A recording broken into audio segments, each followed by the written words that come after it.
Lalu kita bahas selanjutnya. Yang kita bahas adalah manfaat asam amino pada rumen ternak. Nah, asam amino adalah blok pembangun protein dan sangat penting untuk berbagai fungsi biologis dalam tubuh ternak. Istilahnya asam amino ini dia lebih spesifik dari protein ya. Jadi protein itu kan ada macam-macam, tadi saya jelaskan. Ada, kalau kita nyebut dalam pakan itu protein kasar. Nah, protein kasar ini macam-macam, ada yang protein nitrogen, ada yang protein non nitrogen kayak gitu. Nah, secara spesifik protein yang cukup baik ini dinamakan asam amino. Jadi asam amino ini banyak lagi jenisnya kayak gitu. Kalau nggak salah ada sekitar 20 sampai 30 jenis asam amino kayak gitu.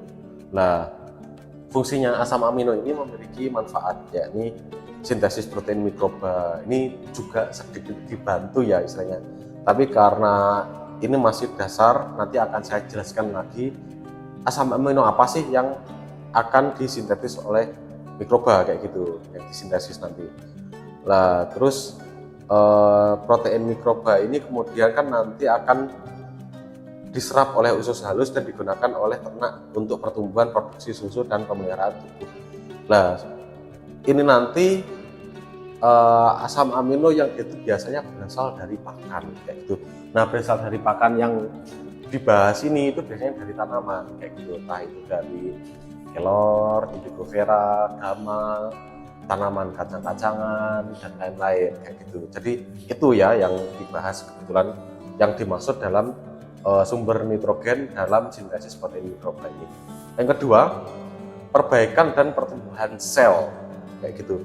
Pasti dong, sel rumen ini dia punya manfaat dari asam amino pada rumen, yakni dalam perbaikan dan pertumbuhan sel-sel rumen, mendukung kesehatan dan fungsi rumen yang optimal. Jadi istilahnya hampir sama dengan fungsi asam amino atau protein dalam manusia. Jadi dia itu memperbaiki sel-sel yang rusak kayak gitu.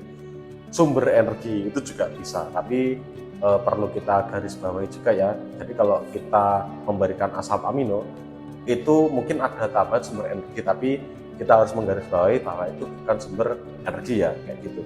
Harus sepakat dalam ini, karena waktu kita nanti formulasi pakan, kalau kita salah mendeskripsikan bahan, item, dan lain-lain, kita bisa salah nanti perhitungannya kayak gitu.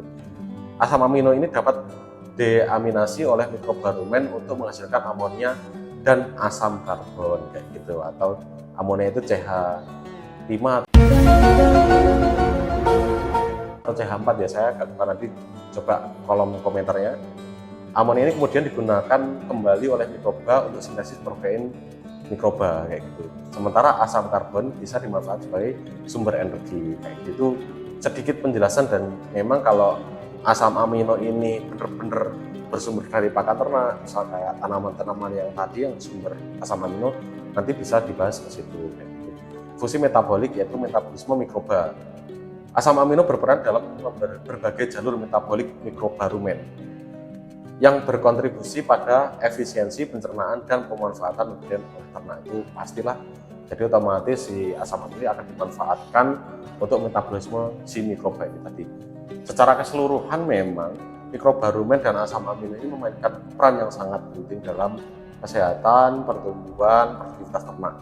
Nah, memang untuk asam amino yang perlu kita bahas ini tadi, itu yang kita maksud adalah asam amino yang berasal dari pakan atau tanaman pakan kayak gitu ya.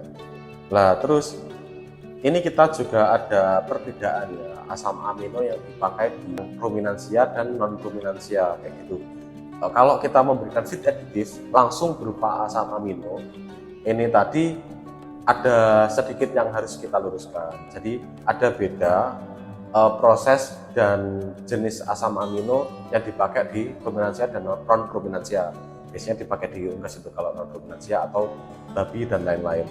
Nah, untuk ruminansia ini dia kan nanti akan didegradasi di rumen, sehingga asam amino dikonsumsi melalui pakan pertama akan didegradasi oleh mikroba rumen. Makanya sebagian besar protein pakan dipecah menjadi asam amino dan amonia yang kemudian digunakan oleh mikroba untuk mensintesis protein mikroba. Ini yang dipakan. Nah, kalau untuk benar-benar kita sengaja ngasih feed additive yang akhirnya langsung jadi asam amino, contohnya lisin metionin, ini kita harus melalui proses yang namanya enkapsulasi kayak gitu. Lah, fungsinya apa? Kalau memastikan bahwa asam amino esensial ini dapat mencapai usus halus tanpa didegradasi oleh mikrobarumen kayak gitu.